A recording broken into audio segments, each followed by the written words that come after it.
본 방송에서 제공하는 투자 정보는 투자 판단에 대한 조언입니다. 방송에서 제공하는 주식의 가치, 가격 상승 및 가격 하락에 대해서는 방송사에서 보장하지 않습니다.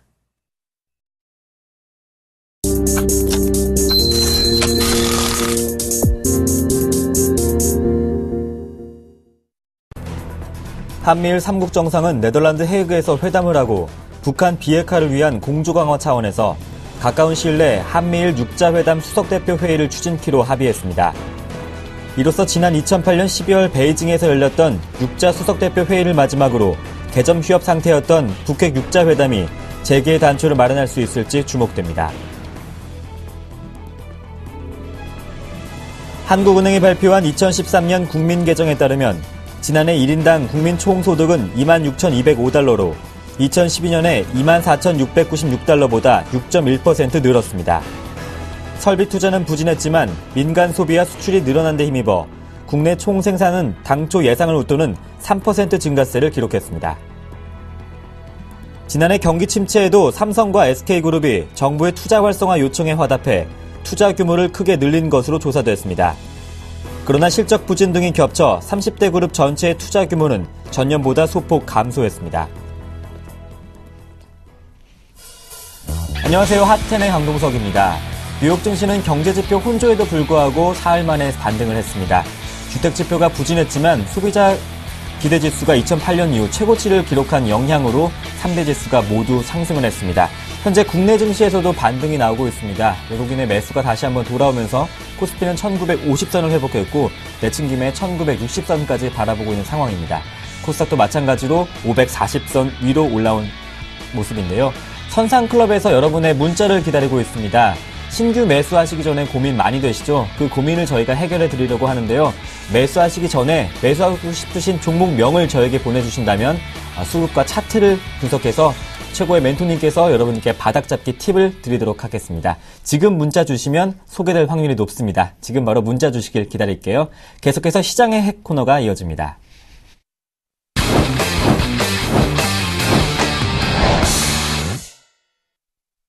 이번 코너는 시장의 핵으로 급부상하는 이슈와 또 테마들 한 번에 심층 분석해보는 시간입니다. 샘플러스 김용준 멘토님과 함께합니다. 안녕하십니까? 네, 안녕하세요.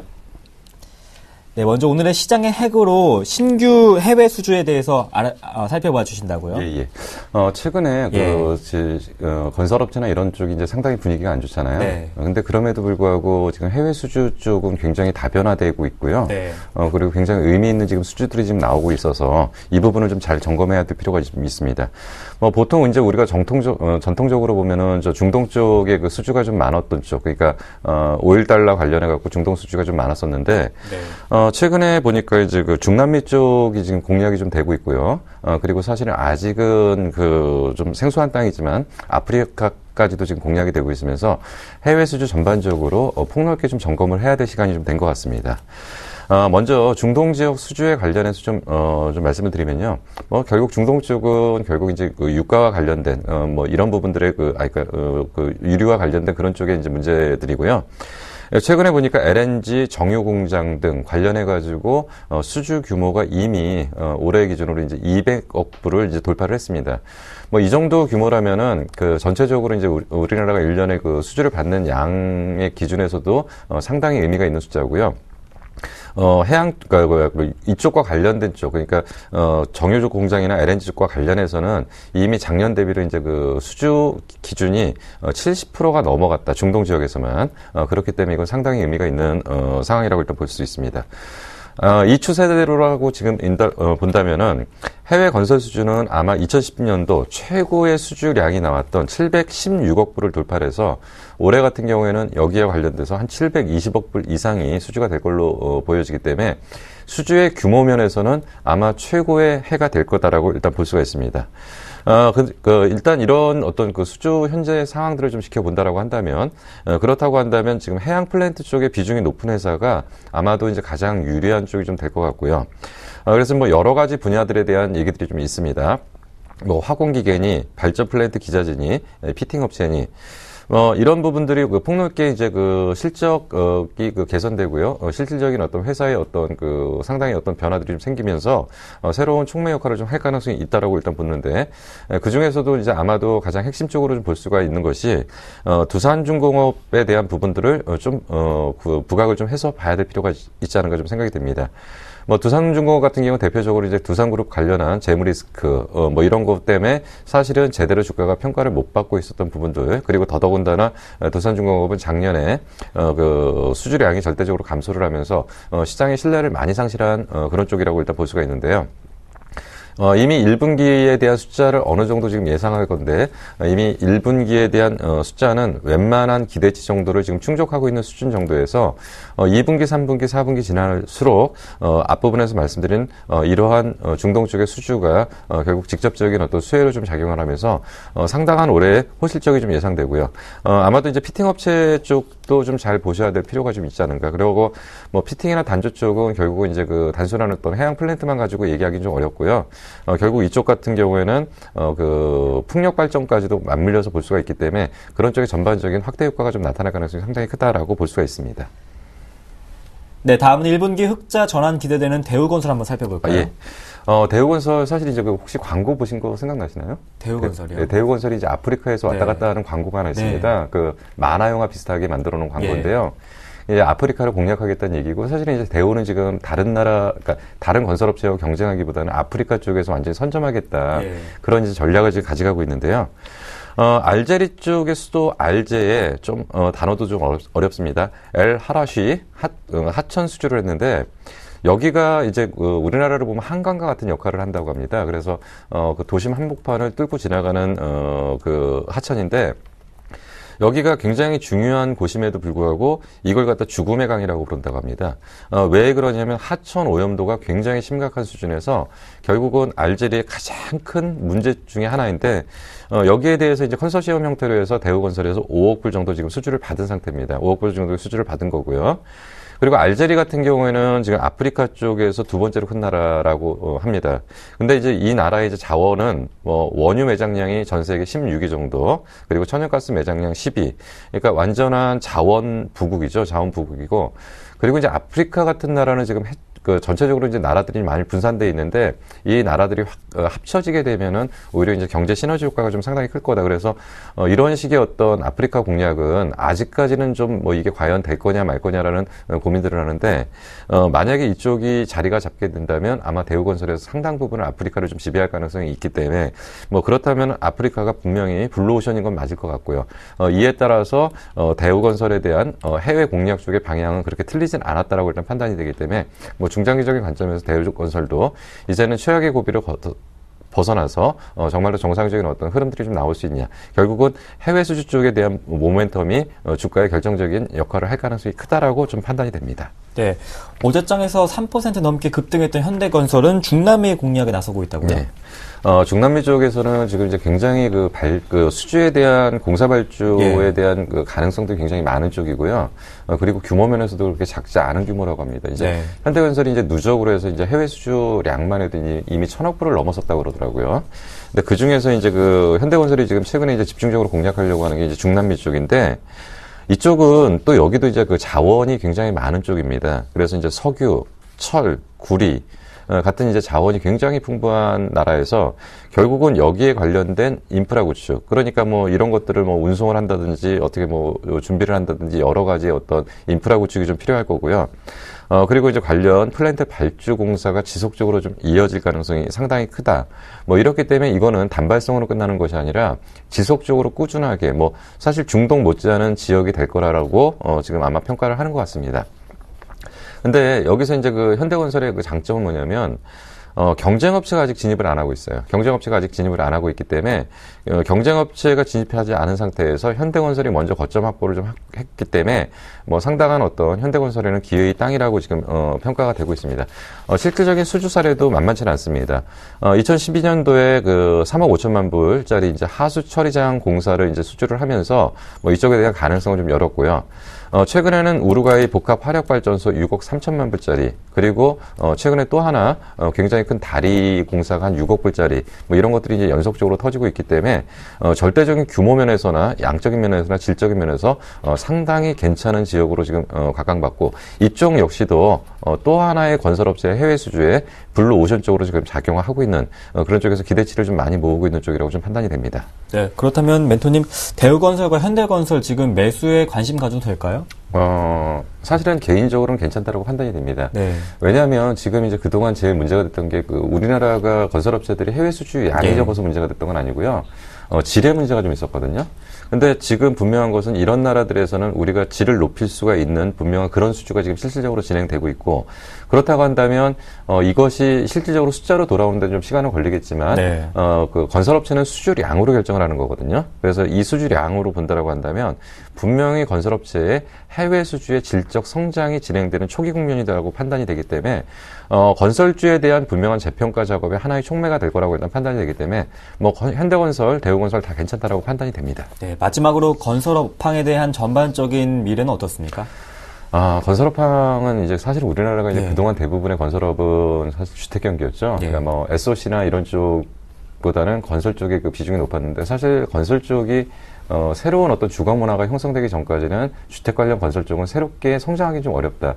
그렇다면 결국은 이제는 건설주를 내수주로 볼 것이 아니라 해외 수주를 많이 하는 해외 수주 쪽의 모멘텀이 강한 쪽의 건설 쪽만이 재평가 대상이고, 내수 쪽의 그 아파트를 짓거나 이런 쪽은 아직은 재평가 되기는 좀 어렵지 않은가 좀 판단이 됩니다. 네, 내수보다는 해외 수주에 주력하고 있는 건설주에 대해서 관심을 가져보자, 이렇게 정리 말씀까지 들어봤습니다. 지금까지 샘플러스 김용준 멘토님과 함께했습니다. 고맙습니다. 네, 감사합니다.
안녕하십니까, 남원호 멘토입니다.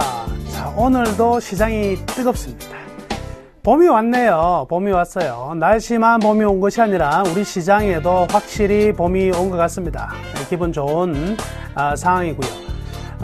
제가 항상 강조해드리지 않습니까? 이 시장은요, 아무리 찍어 눌러도 죽을 수 없는 시장입니다. 그렇기 때문에 외국인들만 딱 쳐다보면서 얘네들이 사야지 올라간다, 이런 생각 좀 접으셔도 돼요.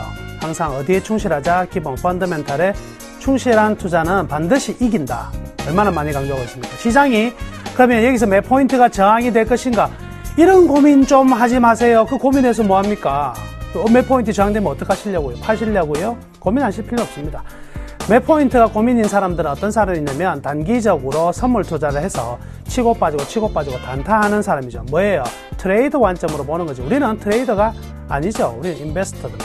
투자를 하는 투자자지 우리가 트레이딩을 하는 사람이 아니거든요. 그러니까 다시 본연의 자세로 돌아가서 우리는 분명히 투자하는 사람이다, 잊지 마시고 꼭 대응하시기를 바라겠습니다. 그럼 투자자는 투자자인데 어떤 투자자? 오늘의 이슈를 가져왔어요. 우리는 달러 빚내서 하는 투자자다. 이 심각하네 이거. 자, 오늘의 주제는요, 개인 신용융자가 굉장히 증가하고 있다. 여기에 대해서 우리 좀 짚어 넘어가고, 그러면 우리 어떻게 대응할지를까지 이야기를 풀어보겠습니다. 제일 먼저 빚내는 개인 투자자가 급증했습니다. 남의 이야기가 같지가 않죠. 갑자기 뜨끔 하시는 분들 굉장히 많으실 텐데, 올해 들어서요, 신용융자 잔액에 코스피가 3천억, 그리고 코스닥이 2천억, 도합 합해서 5천억 증가가 되었습니다. 그래서 약 4조 몇천억 정도가 더 넘어섰어요. 지금 한 4조 6천억에서 7천억 정도 가까이 되고 있습니다. 이뿐만 아니라요. 여기서 그치는 게 아니라 주식 담보대출이 또 역시 올해 들어서 6천억 증가가 됐습니다. 그러니까 빚내서 개인들이 투자하는 투자 규모가 1조 이상이 올해 들어서 증가되었는데, 그렇다고 본다면 담보대출이 한 8조 가까이, 7조 한 5천억 정도 될 것이니까 둘이 합해서 이미 시장에서는 한 2조 정도의 빚내서 투자하고 있는 개인들이 있다. 이렇게 봐야 될 것입니다. 그러면 이 물량 정도는 굉장한 분량이 분명히 될 수밖에 없는 상황이다. 왜 이제 소위 어떤 거예요? 가격이 많이 떨어지니까 물타기를 뭘로 달러 빚내서 물타기 하고 있는 형상이 아닌가. 지금 이렇게 볼 수가 있겠네요. 한 30%씩, 올해 들어서 30%씩 예사로 이 마이너스가 난 사람들, 작년에 이제 한 30에서 50% 마이너스 난 사람이 엄청나게 많잖아요. 그분들이 이제 가격이 너무 많이 떨어졌으니까 이상 떨어지겠어? 라는 믿음을 가지고 올 한 해 빚으로 배팅을 하고 있는 상황이다. 이렇게 봐야 되겠네요. 자, 그러면 왜 이러한 개인 신용융자가 증가하느냐? 그 이유는 한 개씩 보면은 일단 금융권에서 은행권의 가계대출 자금을 굉장히 이제 많이 막아두었죠. 그러다 보니까 우리가 여유자금을 여유자금이 있어야 되는 여유자금은 없고요. 추가적으로 자금을 가져올 데가 없습니다. 그러다 보니까 어디에서 답을 찾느냐? 현재 주식하고 있는 데서 추가적인 금액을 넣을 수가 없으니까 여기서 신용대출을 하게 된다. 이렇게 볼 수가, 신용융자를 하게 될 것이다. 이렇게 볼 수가 있겠고요. 그 다음에 이제 낙폭과대 종목들이 굉장히 많잖아요. 그런데 이 대형주들이 굉장히 많이 떨어지니까 대형주의 장점은 이런 신용융자에서 상당 부분 많이 융자받기가 굉장히 쉬워지죠. 그리고 많이 떨어졌으니까 대형주가 설마 죽겠어? 라는 생각으로 이 단숨에 손실을 만회하고자 하는 심리가 들어가면서 신용융자가 급속도로 증가되었다. 이렇게 봐야 되겠네요. 또 하나는요, 많이 떨어져서 신용융자가 증가된 것도 있겠지만 또 하나의 이유는 한 4년 동안 박스권 장세가 되다 보니까 이거 수익 내도 뭐 내봐야 몇 퍼센트 안 되고 손실도 몇 퍼센트 이렇게 나버리고 이러니까 너무 재미가 없으니까 어떻게 하냐면 레버리지를 키우는 거죠. 내 원금이 5천만 원인데 5천만 원 더 빌려가지고 넣어버리면 1억이 되니까 여기서 10%만 내도 1,000만 원씩 붙어나니까 이게 훨씬 더 재밌다. 이렇게 생각하는 거죠. 박스권 장세의 지루한 시간들 때문에 또한 이러한 신용융자가 늘어났다. 이렇게 봐도 되겠네요. 자, 최근에 가면 신용융자가 늘어나긴 늘어났는데 몇 가지 특징적인 부분이 있더라. 첫 번째, 과연 개인들은 어떤 신용융자를 했었냐면 작년 말에서 올해 초반까지, 즉 2월달 정도까지는요, 코스닥 쪽의 신용융자가 굉장히 많이 늘었어요. 코스닥 쪽에 좀 신용융자가 늘면서 한번 배팅을 했는데 코스닥이 많이 올라가고 하니까 이제 가격 부담이 좀 생긴 거죠. 근데 상대적으로 코스피가 싸단 말이죠. 그러니까 어떻게 되냐면 코스닥의 신용융자를 버리고 코스피의 신용융자를 택하는, 즉 코스닥의 신용융자도 분명히 늘어나고 있는 상황이긴 하지만 코스피의 증가 속도가 굉장히 빠른 상황이 현재는 펼쳐지고 있다. 이렇게 봐야 되겠네요. 자, 그리고 또 하나, 삼성 어떤 종목으로 사느냐 봤더니만 역시 삼성전자 같은 경우 굉장히 안전한 종목도 굉장히 많이 늘어났긴 했지만 대부분의 경우가 이 소재 산업재군들이 대부분이다. 화학이라든지 그리고 철강 그리고 조선 이들 업종 위주로 굉장히 많이 들어왔고 낙폭과대 업종 위주로 굉장히 많이 들어온 게 좀 특징이다. 이렇게 볼 수가 있겠네요. 자, 문제는요. 이 신용 물량이 굉장히 증가된다는 것 자체가 이 종목에 어떠냐면 가격의 변동성이 커진다는 겁니다. 그렇죠? 1,000만 원 있는 사람이 2천만 원씩 사는 거고 1억 있는 사람이 2억씩 사버리게 되니까 주가가 올라갈 때 어떻게 해요? 가파르게 올라갈 수 있어요. 대신에 보세요. 1,000만 원을 가지고 있던 사람이 1,000만 원치만 팔 수가 있지만 이제 1,000만 원 가지고 있는 사람이 2천만 원이 되었기 때문에 2천만 원을 파는 부분이 되겠죠. 그러다 보니까 어떤 현상이 벌어지냐면 가격의 등락폭이 굉장히 커질 수밖에 없습니다. 이 부분이 이제 분명히 앞으로도 이들 신용 물량 많은 종목들의 리스크가 될 가능성이 많은데 여기에서 우리가 이제 어떻게 대응을 해야 되느냐. 첫 번째 보면은요, 이 지금 레버리지가 큰 만큼요, 가격만 커지는 게, 가격의 변동성만 커지는 게 아니라 이미요, 우리가 남의 돈이 들어가 있으면 심리적으로 지고 들어간다는 겁니다. 소위 말해서 내 돈만 가지고 투자를 하게 되면 사가지고 얘를 떨어졌다. 그럼 뭐 상속하지 뭐. 이렇게 장기적인 전망을 가지고 장기적인 투자가 가능한데 남의 돈이 한 2배 들어가 있으면은요, 상황은 달라지죠. 이 반대매매 나갈 것도 있고, 실제 원금을 생각해 보면, 조금만 떨어져도요, 심리적으로 굉장히 위축이 된다는 거죠. 부동산 가격은요, 아무리 많이 떨어져도 1년에 10% 이상 잘 안 떨어지거든요. 근데 10% 떨어져도 충격이 엄청나게 크게 느껴지는 이유가 부동산에 여러분들이 가지고 있는 아파트에 과연 여러분들이 전부 다 자기 돈이 다 들어가 있느냐. 그거 아닌 분이 대부분이죠. 그러니까 거기에 레버리지 때문에 조금만 떨어져도 나의 원금이 날아가는 부분은 굉장히 커질 수밖에 없단 말이죠. 그러니까 심리에 지면 매매도 똑바로 할 수가 없다는 거죠. 이게 제일 문제라는 겁니다. 주식 투자는요, 분석력도 굉장히 중요하지만 고도의 심리적인 이 전투가 벌어지는 전장이거든요. 여기에 심리에 지면 안 되는데 확실히 신용 부분은 분명히 심리적인 리스크 여러분들이 감내할 수 있는 수준만 해야 된다. 먼저 말씀해 드릴게요. 자, 여튼 아직까지는요, 대부분의 지금 신용 융자가 굉장히 증가된 종목들은 낙폭 과대의 맥이 있는데, 낙폭 과대라는 것은 분명히 실적 전망이 앞으로 향후 좋아질 수는 있지만 현재까지는 분명히 안 좋았다는 사실이잖아요. 그러니까 아직까지 기대감으로 올라가는 것이니까 이거는 반등이다. 반등으로 먼저 해석을 하셔야 되고, 여기서 실적 확인이 된다면 반등에서 상승으로 이제 바뀌겠지만, 이 반등 시에는요, 이번에는 신용 물량만큼은 정리를 하자. 내가 5천만 원치 샀는데 신용이 한 1억씩 들어가 있다.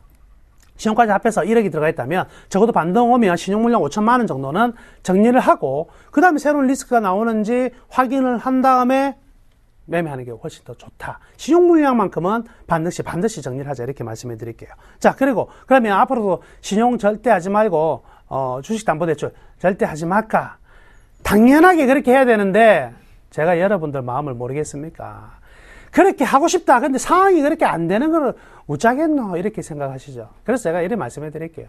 되도록이면 무조건 안 하는 게 좋다. 근데 시장 상황이 썩 나쁘지 않은 상황이기 때문에 일정 부분만큼은 꼭 해야 된다면 나는 해야 된다고 생각하지만, 그런 종목들은요, 반등을 노리는 것이 아니라 일정 부분 궤도를 타고 실적이 앞으로 계속 나아지는 것이 확인되는 종목에 한해서 일정 부분만 투자하는 것은 그 정도까지는 충분히 가능하지 않나, 이렇게 말씀해 드릴게요.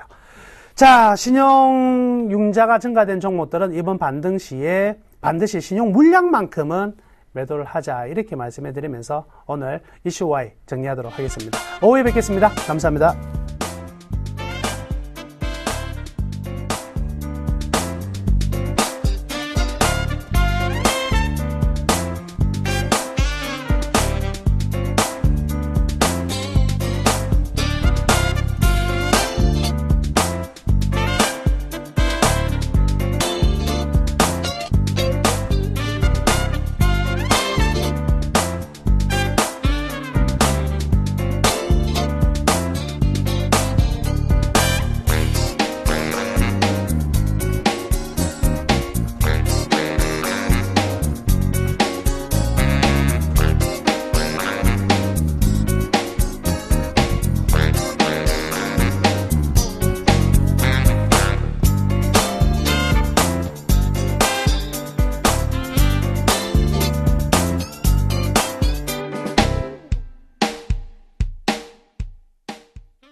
경제방송 최초로 선보이는 바닥잡기 프로젝트 팁을 드리고 있습니다. 선상클럽 시간인데요. 두 분의 멘토와 함께하기 전에 저희 무료 문자 고지 한 번 더 드리겠습니다.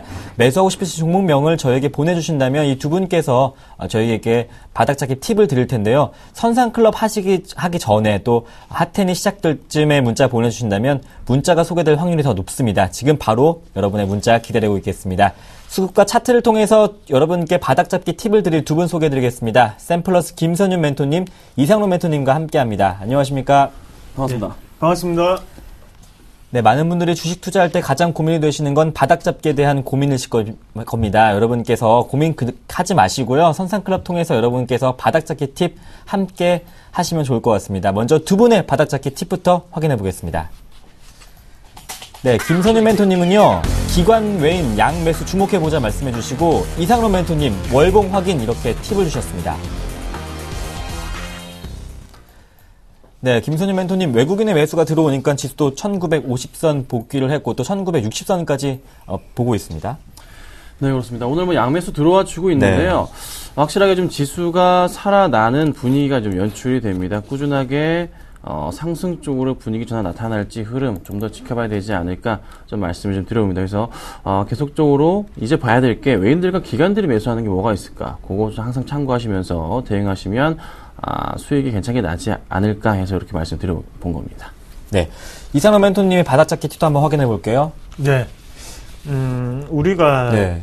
흔히 제가 꾸준히 말씀을 드리는 게요. 거래량에 대한 측면을 말씀을 많이 드립니다. 네. 그래서 거래량이 선행 지표적인 역할을 상당히 많이 하죠. 거기에 대해서 우리가 거래량의 바닥이 그야말로 진정한 주가의 바닥이 될 확률이 상당히 높습니다. 거기에 우리가 바닥을 예단하는 것은 일봉과 주봉이라는 부분도 물론 있겠지만 좀 더 시세를 큰 범위로 봤을 때 월봉이야말로 진정한 바닥을 확인할 수 있다는 거죠.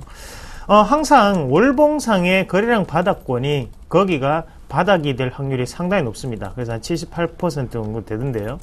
그런 부분을 봤을 때 월봉상을 꼭 다시 한 번 더 바닥 종목군들을 확인하자. 그래서 거래량 자체가 바닥권을 이루고 전환되는 시점이 나타나느냐에 따라서 거기 부근이 어차피 주가의 바닥일 수밖에 없다. 그렇게 말씀을 드리도록 하겠습니다.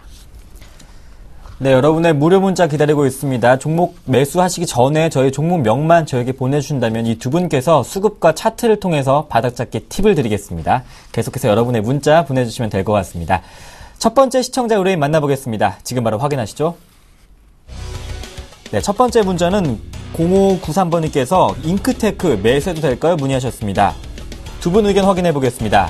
두 분 다 안 된다 하시고요. 김선윤 멘토님은 조금 더 기다려라. 이상로 멘토님은 실적을 보여줘 이렇게 표현해 주셨네요. 김선윤 멘토님은 짧게 한마디 하셨어요. 난 안 된다 하셨는데요. 네. 매수할 수 있기 위한 조건 자체가 아직 만들어지지가 않고 있습니다. 그래서 바닥을 보이는 것 같긴 한데요. 확실하게 터닝 포인트 자체, 수급적인 부분 전혀 안 들어오고 있다 말씀을 드려보고 조금이나마 이 시가총액 자체가 보시면 1,600억입니다. 그러면 이 종목이 정말 매력적이라면은 기관들의 힘에 의해서, 외인들의 힘에 의해서, 특히나 기관들의 힘에 의해 종목이 올라가야 되는데요.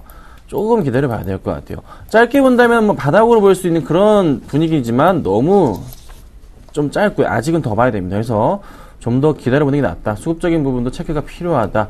역시나 아까 말씀 주셨던 실적에 대한 부분도 확인이 필요하기 때문에 좀 더 기다려보자 의견 드리겠습니다. 네, 실적을 확인해 보겠습니다. 이상로 멘토님은 실적을 보여줘 이렇게 말씀하셨는데요. 네. 소위 말도 많고 탈도 많은 기업입니다. 네. 사실. 잉크테크가 거의 안고 없는 찐빵이죠. 그런 수준인데 지금 잉크테크 같은 경우에 차트적으로의 흐름은 상당히 좋습니다. 바닥 신호가 꾸준히 나타나고 있고요. 거기에 대해서 실질적인 부분 자체가 조금 더 완성이 되는 분위기가 나타나면 주가에 대해 추가적인 탄력성이 좀 더 나타나지 않을까 그렇게 좀 보는 시각이고 주가 추이 한번 같이 보면서 말씀을 좀 드릴게요. 차트를 좀 보셔야 되는데요.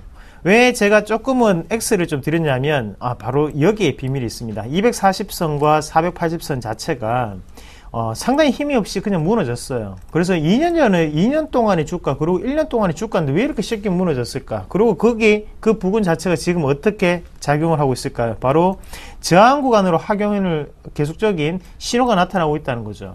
바닥 시그널에 대한 화살표 신호는 1, 2, 3번이 꾸준히 순차적으로 나타나고 있지만 여기에 대해서 저항 구간에 상당히 강력한 시그널을 나타내고 있습니다. 그랬을 경우에는 추가적인 상승 기조가 좀 더 이루어지고 난 다음에 돌파 과정을 좀 더 살펴보시는 게 좀 좋다. 그렇게 말씀을 드릴게요. 아직까지 손바뀐 과정입니다. 앞서 있던 이 음봉에 대한 이 매물 자체를 소화를 하지 못하고 있는 상태거든요. 그래서 윗꼬리가 꾸준히 나타나는 범위도 거기에 대한 투자 심리가 녹아있는 그런 차트가 아닌가 그렇게 말씀을 드리겠고요. 잉크테크 같은 경우에는 뭔가가 달라진 것을 보여줄 때 그렇게 표현을 하도록 하겠습니다. 네, 잉크테크에 대해서 두 분 다 안 된다고 말씀하셨습니다. 수급 기다리면서 조금 더 지켜보자 하셨는데요. 두 분의 팁, 의견 확인하시면서 성공 매수하시길 바라겠습니다. 선상클럽 저희 여러분 종목 상담해드리는 코너가 아니고요. 매수하고 싶으신 종목명을 저에게 보내주시면 저희가 그 종목에 대한 바닥 팁을 드리고 있습니다. 지금 아래 무료 문자로 여러분께서 신규 매수하고 싶으신 종목명을 저에게 보내주시면 이 두 분께서 수급과 차트를 통해서 바닥 팁을 드리도록 하겠습니다. 계속해서 두 번째 시청자 의뢰인 만나보겠습니다. 네, 두 번째 문자는요. 9979번님께서 LG화학 매수해도 될까요? 문의하셨습니다. 두 분 의견이 같습니다. 괜찮다고 하시면서 김선유 멘토님은 민감주 대응 필요하다. 이상로 멘토님은 순환주 좋아. 이렇게 표현하셨습니다. 네, LG화학뿐만 아니라 조선, 철강주, 중국 소재 관련들이 계속해서 상승하고 있는데 괜찮다 보셨어요, 김선유 멘토님? 네, 뭐 오늘장에서 뭐 금융주 잘 가고 있고요. 네. 화학주 최근에 좋았고, 하여튼 민감주 중심으로 해서 꾸준한 반등이 나오고 계신 거 잘 아실 겁니다. 자, 그렇다면 LG화학 수급적인 부분이 많이 꼬여 있다가 개선 사항이 나타나고 있단 말이에요. 연기금 투신권 중심으로 해서 매수세가 최근 들어서 조금 천천히 잘 올라와 줍니다. 요 포인트에 맞춘다면요. 차트상의 분위기 자체도 바닥에서 다시 치고 올라가는 분위기 맞춘다면은 충분하게 매수할 수가 있는 구간이라 판단이 되고 있는데, 좀 조정이 나오면 참 좋겠지만 조금씩 분할 매수하시면서 대응을 하시는 전략. 그래서 가장 좋은 가격대는 25만 초반대, 뭐 지금도 괜찮긴 합니다. 하지만 조금 몇 번 나눠가지고 매수를 하신다면요. 제가 지금 만들어드린 이런 그래프가 천천히 나올 가능성이 있기 때문에 민감주 중심의 투자 괜찮다. 의견 좀 드려보도록 하겠습니다. 네, 이상로 멘토님도 순환주 좋아요. 이렇게 표현해 주셨어요. 네, 갈 때 됐죠, 이제. 이제 가나요? 좀 많이 빠졌습니다. 네. 사실 중국의 반등 자체가 나타나는 과정이기 때문에 거기에 대해서 기술적인 반등이 나타날 확률이 상당히 높은 차트입니다. 하지만 추세적인 부분은 아직까지 돌아갔다. 그렇게 표현하기 조금 어렵고요. 그래서 단기적인 트레이딩 관점으로는 괜찮다. 그렇게 말씀을 드리겠고, 자, 전형적인 차트로 해석할 수 있는 차트죠. 한번 같이 보시면 거래량적인 측면에서 어느 정도 감소하는 과정이었다. 다시 한번 더 거래량이 확장되는 그런 구간 안에 놓여 있습니다. 그러면서 주가 자체도 다시 한번 더 크게 올라가는 과정이 겪어져 있고요. 하지만 우리가 보셔야 되는 게요. 480선과 240선이 지금 역배열 상황에 놓여 있습니다. 그 말은 무슨 말입니까? 아직까지 모든 선이 저항 구간에 작용을 하고 있기 때문에 쉽게 돌파하기는 힘들다라는 과정이 될 수 있겠고, 자, 최근 들어서 정류적으로 화학주에 대해서 문의를 상당히 많이 하십니다. 그만큼 중국 증시가 반등한다는 여지에 우리가 말씀을 좀 많이 하시는 것 같은데요. 중국 증시를 한번 보시면요. 상해 중국 증시 같은 경우에 제가 바닥이라고 말씀을 드렸지만 위에 지금 저항 구간에 아직까지 단단하게 놓여 있다는 거죠. 바닥은 맞습니다. 하지만 중국 증시가 여기에서 탄력적인 반등이 확실하게 나타나는지가 바로 안정적인 투자 전략으로 갈 수 있는 부분이거든요.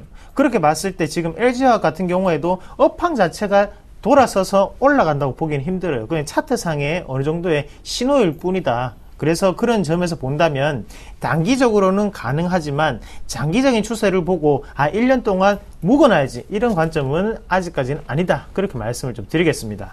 네, 이상로 멘토님은 LG화학 장기적으로 안 되지만 단기적으로는 괜찮다 표현해 주셨고, 김선유 멘토님도 좋다고 말씀해 주셨습니다. 하지만 두 분의 의견일 뿐 매수하시기 전에 잘 참고하셔서 성공 매수에 조금 더 바짝 다가가시길 바라겠습니다. 계속해서 다음 문자 또 소개해 보겠습니다. 네, 다음 문자는요, 3832번님께서 SK이노베이션 매수해도 될까요? 문의하셨습니다. 두 분 의견이 X로 같습니다. 김선유 멘토님 2% 부족할 때, 이상로 멘토님은 정제마진의 맛을 아십니까? 이렇게 표현해 주셨네요. 네, 코멘트가 참 신선합니다. 김선유 멘토님 2% 부족하다고요? 네, 바닥은 확인은 하는 흐름인데, 네. 아직 좀 뭔가 부족해요. 그러니까 수급적인 부분이 조금 해소가 조금 더 돼야 됩니다. 그래서 지금 당장 매수를 따라가기에는 약간의 리스크가 좀 있다는 좀 판단이 드는데요. 자, 수급을 보자면요. 제가 제일 싫어하는 거 나오잖아요. 개인들이 많이 매수가 들어오는 포인트에서 외인들과 기관은 매도세를 일관하고 있다. 자, 오늘 장에서도 아직 수급은 안 잡혀요. 그렇다면은 이 외인들과 기관들의 매수가 좀 잡혀주는 흐름 포인트가 나와야 되는데 전반적으로 그런 흐름 자체가 안 나와집니다. 투신권주 매수가 들어오는데요. 아직 부족합니다. 조금 더 들어와야 돼요. 그래서 2% 부족한 것 같고요. 반등이 나와준다면, 추가적인 반등이 좀 더 나와준다면 언제 매수 기회가 될까요? 조금 더 나와주면서 수급적인 부분 들어와 준다면요. 약간 조정을 거친 이후에 반등을 줄 가능성이 높거든요. 그래서 전 고점 라인까지 살펴볼 필요는 있습니다. 그래서요. 충분하게 지금은 조금 더 기다려볼 때 기관들의 수급, 외인의 수급이 가되 개인들의 매도세가 나올 때까지만 참아보자. 이렇게 제 의견 드릴게요. 이상로 멘토님은 니들이 정제 마진을 아십니까? 이렇게 하셨는데 어떤 맛이에요? 정제 마진 맛은요? 기름 맛이죠. 네? 기름 맛이죠. 기름이요? 제가 오늘 아침에 미국 유가를 뉴스를 봤는데 99.17달러로 거래가 됐죠. 그래서 전월 대비 0.4% 또다시 하락했습니다. 항상 제가 말씀을 드립니다. 제가 차트를 잘 보는 건 사실입니다. 하지만 그렇게 확률이 높일 수 있는 방법 중에 한 개는 바로 대외적인 여건 상황, 그리고 글로벌적인 상황, 그리고 기업의 환경 변화를 먼저 보기 때문에 가능한 거라고 말씀을 좀 드릴게요. 자, SK이노베이션 똑같습니다. 차트상의 신호, 이거는 지금은 반반이라는 거죠. 하지만 중요한 부분은 자, SK이노베이션, SOL, 그리고 우리가 GS 다 똑같이 정제마진이라는 부분이 항상 이슈가 되거든요. 그러면 우리가 직접적으로 휘발유 가격이 낮아졌다는 것은 얘네들이 남는 마진 자체가 줄어들 수밖에 없겠다라는 관점 먼저 생각을 하시고 다시 한번 차트를 보셔야 돼요. 차트 한번 같이 보고 말씀을 좀 드릴게요. 차트를 보시면 자, 일단은 쉽게 240선 그리고 480선 역배열이다, 맞죠? 거기에 저항 구간으로 지금 작용을 하고 있습니다. 그리고 거기에 한 가지 더 붙인다면 하단에 갈수록 거래량적인 부분에서 불규칙성이 꾸준히 나타나고 있다는 거죠. 그러고 난 다음에 음봉에 대한 거래량이 상당 부분 나왔음에도 불구하고 올라갈 때 거래량은 어떻습니까? 거래량 자체가 다시 한번 이런 식으로 가는 게 아니라 지금은 줄어드는 과정이거든요.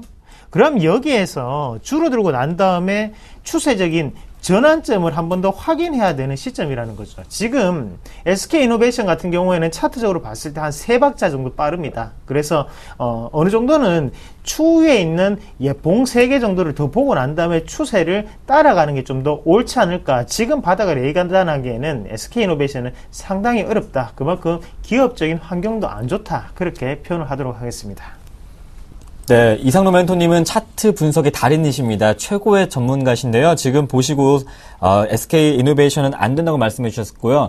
김선현 멘토님은 수급의 달인이시죠. 수급 보시고도 안 된다고 표현하셨으니까 이 SK이노베이션 매수하시기 전에 잘 참고하셔서 성공 매수하시길 바라겠습니다.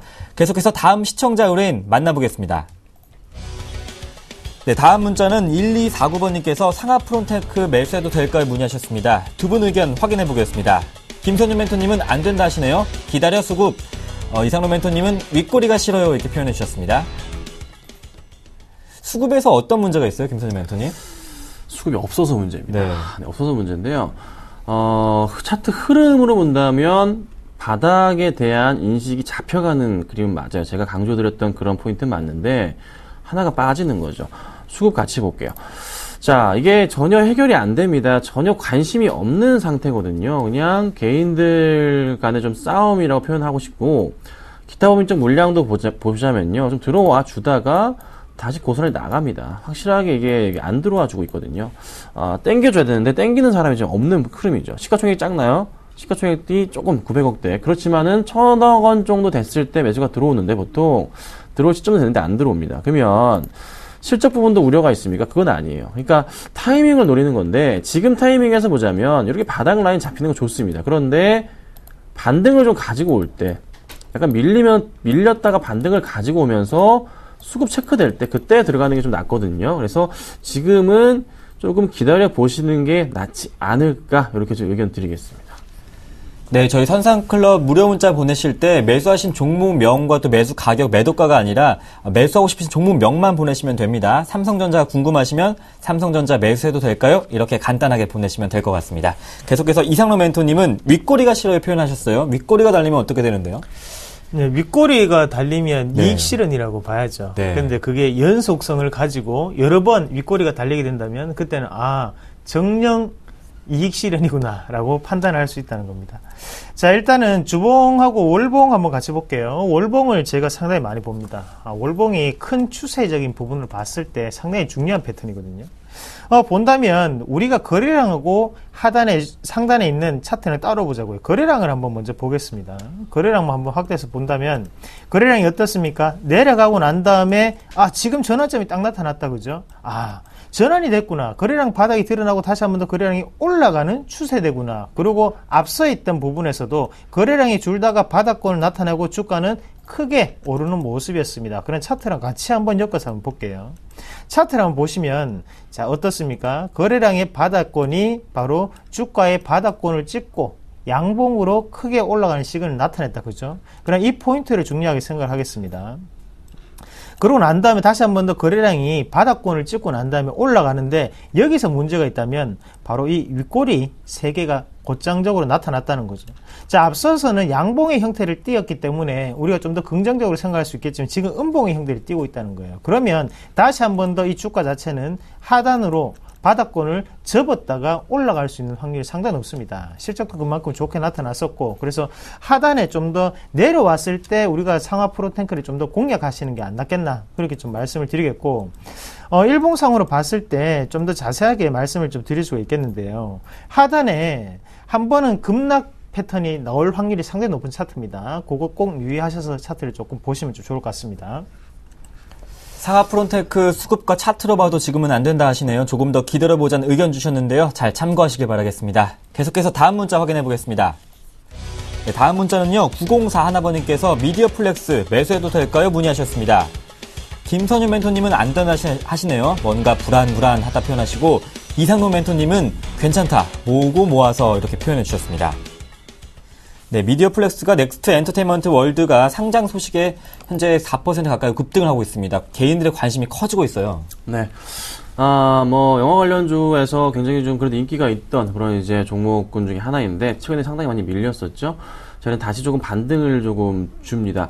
4% 이상 급등을 하고 있는데요. 근데 이 급등하는 포인트에서 제가 하나 걱정인 것은, 그렇게 물려있던 기관들, 외인들 일단 다 팔고 나가거든요. 특히 기관들의 물량 다 던집니다. 투신 던지고 있죠. 연기금 던지고 있죠.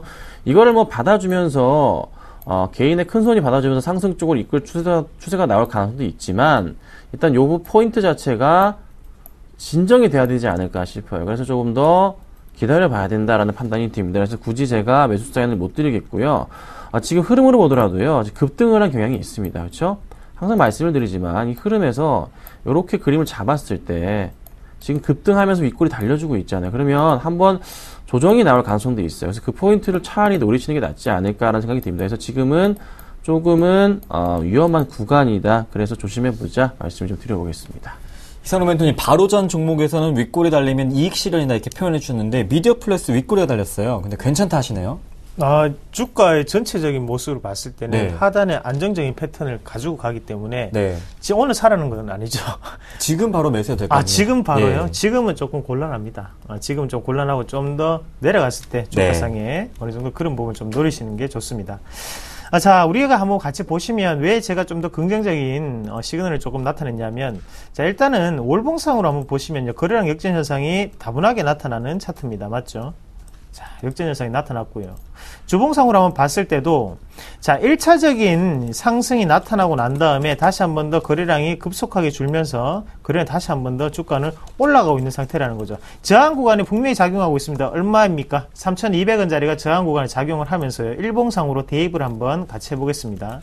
3,200원짜리. 자, 어디서인지 한번 찾아서 한번 보시면, 자, 240선 있는 이 위치가 지금은 매물 권역이라는 거죠. 하지만 여기에서 우리가 좀 더 긍정적으로 생각할 수 있는 것은 제가 모으고 모아서라고 표현을 했습니다. 그만큼 하단에서 480선을 지지를 받으면서 바닥 권역을 확인하고 난 다음에 1차적인 박스권 패턴의 상승 단계에 있는 상태라는 거죠. 이랬을 경우에는 추가적인 저점을 올리면서 꾸준한 매집이 들어갈 수가 있습니다. 앞서 있던 미디어 플렉스 같은 경우 급등과 급락이 상당히 많았죠. 하지만 이런 패턴이 나오기는 지금은 힘듭니다. 지금은 미세적인 파동 자체이기 때문에 지금은 좀 더 모아가는 과정이 필요하다. 그래서 같이 모으고 모아서 좀 더 장기적으로 가져가셔야 되는 종목군 중에 한 개다. 그렇게 말씀을 드리겠습니다.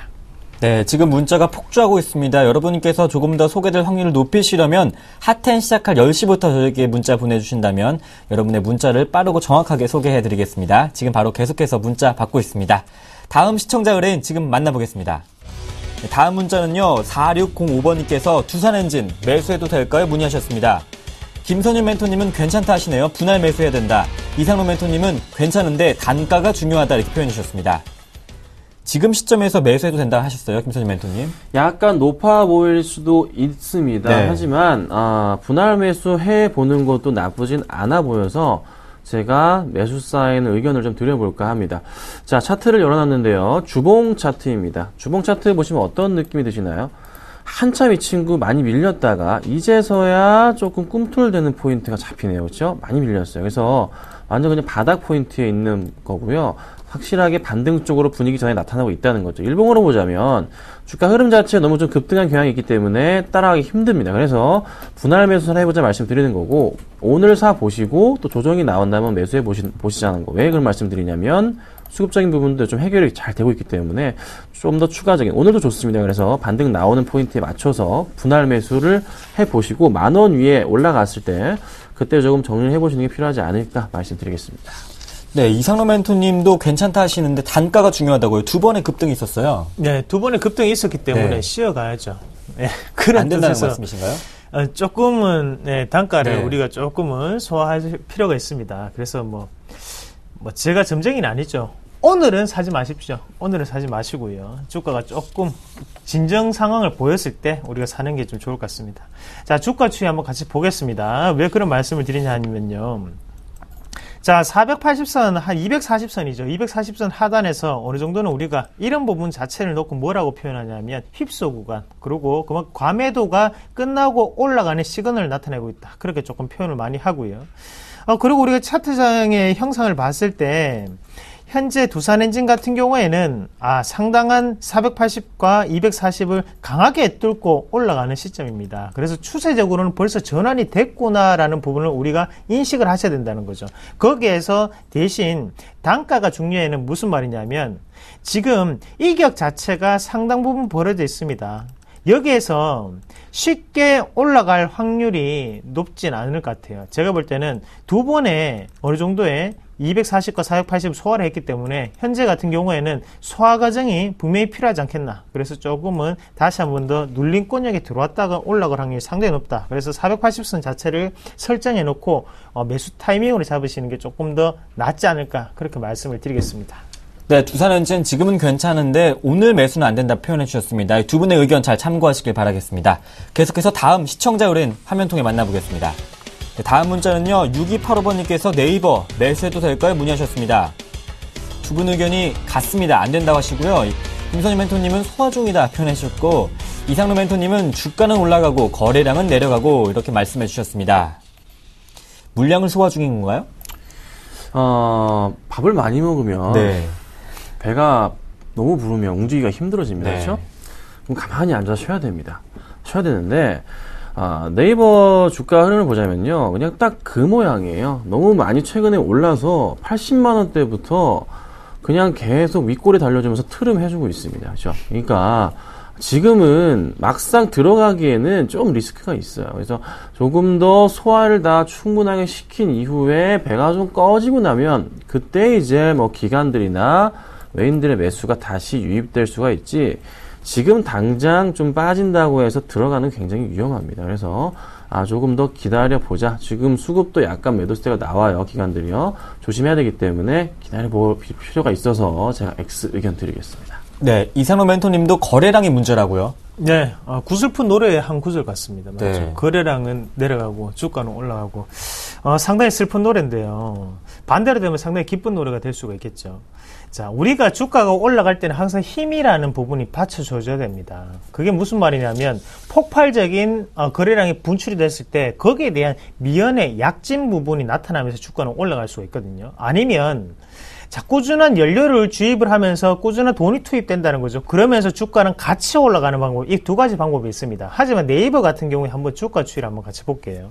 일봉상으로 한번 보시면 가장 큰 거래량, 그리고 주봉상으로 봤을 때도 가장 큰 거래량이 언제 나타났냐면, 자, 바로 2013년 8월 26일 날 기업이 분할되고 난 다음에 나타났다는 거죠. 그러고 난 다음에 꾸준히 거래량을 줄고 있는 상태입니다. 그게 무슨 말이냐면 여기에 폭발적인 거래량이 이루어지고 여기에 대한 약진 현상으로 주가는 꾸준히 올라갔다, 그렇게 표현을 할 수 있겠고요. 지금 다시 한 번 더 거래량이 다시 한번 전환점을 맞이했습니다. 하지만 앞서 있던 거래량보다는 적다는 거죠. 이것은 손바뀜이 이루어졌다. 누군가 다른 세력에 의해서 손바뀜이 이루어지고 거기에 대해서 앞서 매수를 했던 세력이 지금 윗꼬리가 3번 연속 달리는 게 보이시죠? 헤드앤숄더 패턴을 나타내면서 다시 한 번 더 조정을 거칠 확률이 상당히 높아졌다. 그렇게 좀 말씀을 드릴게요. 하단 자체까지 내려올 수 있는 그런 차트고요. 그래서 이런 종목군은 장기적으로 대응하기 상당히 어려운 종목군이다. 그렇게 말씀을 드리도록 하겠습니다. 네, 네이버에 대해서 두 분 다 안 된다 말씀해 주셨습니다. 매수하시기 전에 참고하시길 바라겠습니다. 계속해서 다음 문자 확인해 보겠습니다. 네, 다음 문자는요. 공하나번님께서 효성 매수해도 될까요? 문의하셨습니다. 두 분 의견이 엇갈렸습니다. 바로 여쭤보겠습니다. 김선희 멘토님, 모멘텀이 좋다고요? 네, 폭력 모멘텀이 있습니다. 그래서 그 흐름 본다면요. 지금 좀 더 상승 쪽으로의 분위기 전환 나올 가능성이 높고, 또 제가 제일 좋아하는 그 수급적인 부분도 깔끔하게 잘 들어와주고 있어요. 잘 아직은 괜찮기 때문에 충분하게 살펴보시면서 분할 매수하시면 좋은 결과가 있지 않을까 이런 판단이 들어서 제가 O 의견 드려보도록 하겠습니다. 네, 이상로 멘토님 반대로 안 된다 하셨어요? 네. 눌림목과 바닥에 대한 구분이 조금 필요한 네. 상태인데요. 우리가 바닥권이라고 하면, 자, 차트 한번 같이 보겠습니다. 바닥은 언제 나타났습니까? 순차적인 바닥 시그널이 나타났다는 것은 바로 이 65,000원 부근이었거든요. 그러고 난 다음에 주가는 지금 한 20% 정도가 크게 올랐죠. 그런 지금은 바닥권 얘기 아니라 우리가 눌림목 패턴으로 접근을 하셔야 되는 차트입니다. 그래서 삼루기법을 이용을 해서 우리가 좀 더 하단에 가까운 가격대, 적정 가격대에 접근하시는 방법이지 지금은 바닥이라고 말씀을 드리기는 어려워요. 그래서 눌림목이 들어갔을 때는 스윙적인 투자를 하시는 방법이 상당히 좋고요. 이런 부분을 봤을 때 지금은 제가 한번 끄어드릴게요.